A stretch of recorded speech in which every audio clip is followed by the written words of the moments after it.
शाळेचा डब्बा भाग 20व्यामध्ये आज आपण गुबगुबीत मऊ लुसलुशीत असा पालक पराठा बनवणार आहे.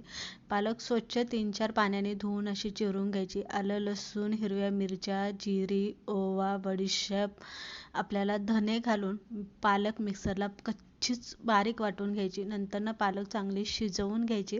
त्यामध्ये जे मसाले आपण नेहमी भाजीला वापरतो ते मसाले घालायचे आणि गव्हाचं पीठ घालून आपल्याला घट्टसर असा गोळा मळून साधारणतः तासभर भिजायला ठेवायचा. बटाटे उकडून घेतलेले, जे भाजीला मसाले घालतो तेच मसाले, आमचूर पावडर, मीठ आणि थोडंसं साखर घेऊन भाजी इथे आपल्याला गरम करून घ्यायची.